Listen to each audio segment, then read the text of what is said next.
Hello, नमस्ते। मैं उमेश रानियार।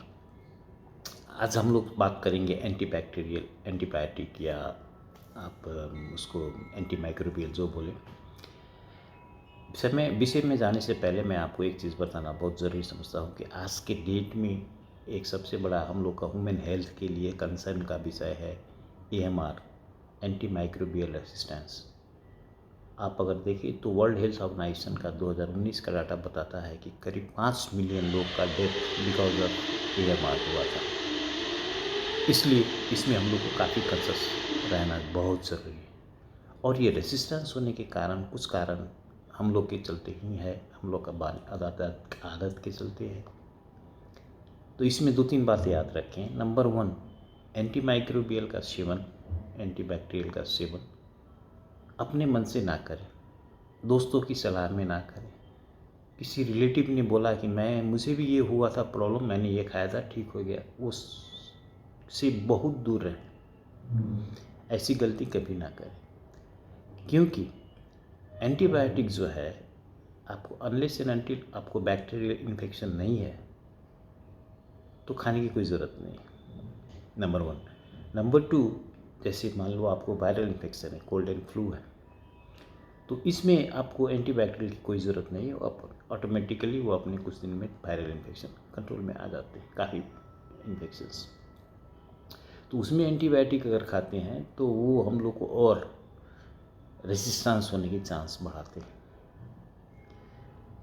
आज के डेट में आप याद रखो, जो एंटीबैक्टीरियल हमारे दादाजी के समय में काम करता था, जैसे हम लोग कोट्रामोक्साजोल, सल्फान, बैक्टीरियम डीएस आपको याद होगा, सेप्ट्रान, एम्पिसिलिन, प्रोसिलिन ब्रांड आती थी, ये सारी दवाइयाँ आज मार्केट से आउट होती जा रही हैं, हो चुकी,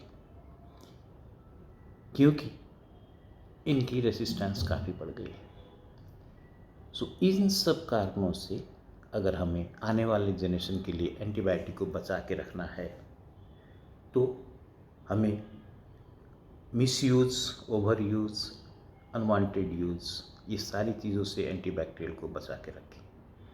अगर आपको कोई भी सिम्टम है, प्रॉब्लम है, तो पहले डॉक्टर से दिखाएं, उसके बाद में कंफर्म करें। डॉक्टर अपना डायग्नोसिस प्रोसीजर से देखेंगे, पैथोलॉजी टेस्ट करें या स्टेथोस्कोप से, जैसे भी देखें, तो वो आपको कंफर्म करेंगे कि whether you are suffering from infection और not, then he will prescribe. तो एक चीज़ तो ये आपको बहुत ज़रूरी है। दूसरी बात, डॉक्टर अगर आपको लिखे हैं, प्रिस्क्रिप्शन दिए हैं, 1 हफ्ते के लिए खाना है, 2 हफ्ते के लिए खाना है, तो 2 हफ्ते के लिए ही खाना है। उसमें मैं 3 दिन खाया और मेरा सिम्टम कंट्रोल हो गया, जैसे मुझे कुछ बीमारी थी, अब लग रहा है कि मुझे ठीक हो गया, तो उसे बंद नहीं करना है। अगर 1 हफ्ता के लिए डॉक्टर बोले हैं, 2 हफ्ता के लिए बोले हैं, तो उतना ही पूरा दिन खाना है। दिन में 4 टाइम बोले हैं, 3 टाइम बोले हैं, तो 3 टाइम या 4 टाइम जितना बोले उतना ही खाना है। ये नहीं कि 2 टाइम खा लिया, 1 टाइम भूल गया। मैं पहले भी बोला करता हूँ, आज भी बोलता हूँ कि आप अलार्म लगा लो मोबाइल में, हेल्थ ऐप्स हैं उसमें है, तो उसमें आप फिट कर लो और don't miss any dose of antibacterial. अगर डॉक्टर आपको लिखा है तो 3 टाइम है तो 3 टाइम ही खाना है।